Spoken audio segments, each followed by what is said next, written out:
नमस्कार दोस्तों, मैं अंकुर उपाध्याय स्वागत करता हूं आप सभी का आपके अपने YouTube channel share market analysis में।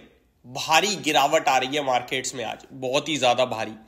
अगर आप निफ्टी की बात करें तो केवल 50 पॉइंट नीचे दिखेगा, लेकिन एक्चुअली में जो बाजार नीचे है ना वो इतना ज्यादा नीचे है, आप मतलब मार्केट ब्रेथ देख के समझ सकते हैं। 265 शेयर्स पॉजिटिव है और उसके सामने 1970 शेयर्स नेगेटिव है एनएससी पे करंटली।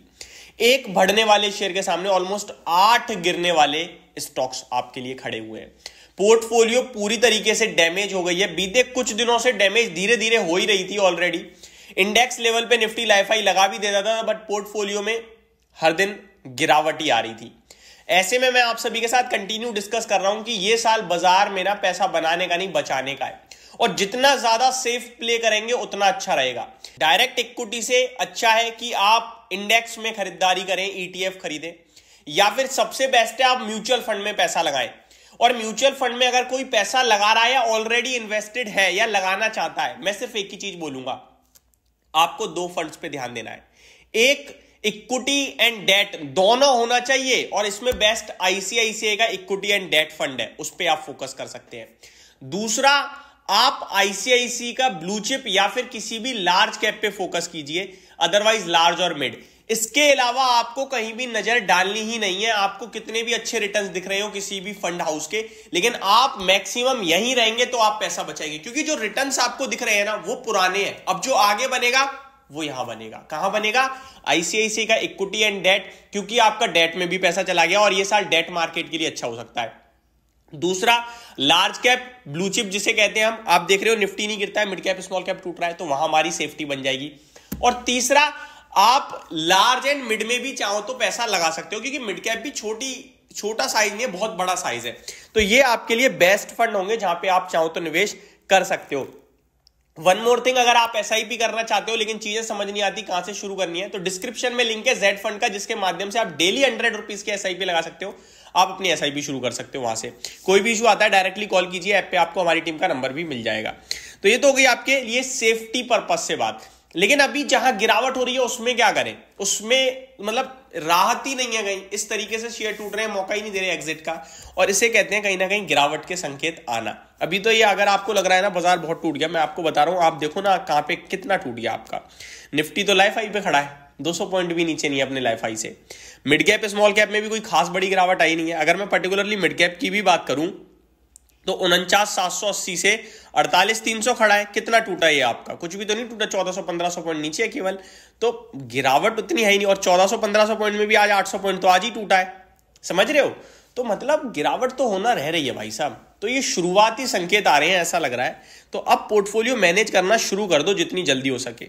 स्टॉक स्पेसिफिक बात करूं तो आईआईएफएल फाइनेंस, ये तो अपने इन्वेस्टर्स को खा गया पूरी तरीके से। मतलब जिसने बीते 6 महीने 1 साल में लगा के बनाया, उसने 2 दिन में सब दे दिया। और यही शेयर बाजार की सबसे बड़ी प्रॉब्लम है। इसीलिए स्टॉक मार्केट में मैक्सिमम लोग पैसा नहीं बना पाते हैं।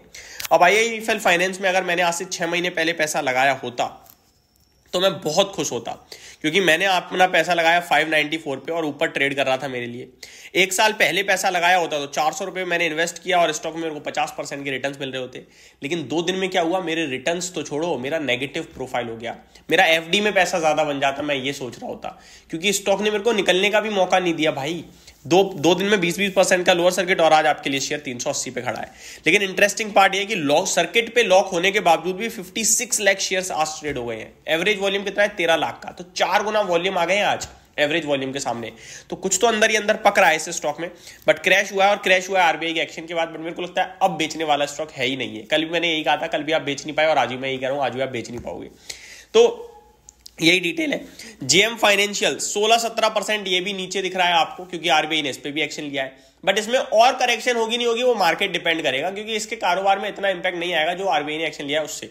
तो इतना ही गिरना चाहिए, इससे ज्यादा गिरना भी नहीं चाहिए। But definitely negative market, negative खबर, स्टॉक का प्राइस नीचे, तो सेंटिमेंटल नेगेटिव हो जाता है, तो सेलिंग प्रेशर एडिशनल आने के चलते और शेयर टूट जाता है कभी कभार।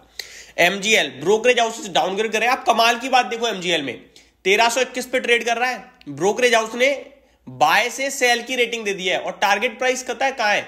405 रुपए का, और शेयर कहाँ है? 1321-1320 पे। तो उन्होंने सेल बोला है, लेकिन टारगेट उनका 1405 है, शेयर 1320 पे ट्रेड कर रहा है। अब ये देखो किस तरीके से दिखाया जा रहा है, शेयर का प्राइस 15% अटक गया। तो मतलब क्या चल रहा है ये समझ में नहीं आ रहा। आप डाउन कर रहे हो लेकिन टारगेट आपका करंट मार्केट प्राइस से ऊपर का है। अब कुछ लोग कहेंगे भाई शेयर टूट गया, अदरवाइज शेयर का भाव पहले तो आपका 1550 रुपए का था। बिल्कुल सही बात है, 1550 का था, एक ही दिन में ब्रोकरेज हाउस के प्राइस टारगेट के नीचे आ गया शेयर। अब यहां से क्या आपकी खरीदने की हिम्मत है? नहीं, उन्होंने सेंटीमेंट तो पूरा बिगाड़ दिया। तो ये शेयर बाजार है भाई साहब, ऐसे ही धोखा दे दे के मारता है। बाकी आप समझदार ही हो, मैं आपसे यही कहूंगा कि आप थोड़ा सा फोकस करो सेफ्टी पर्पस पे। होप आपको सारी चीजें समझ में आई होंगी। Thank you so much for watching this video. Have a great day guys.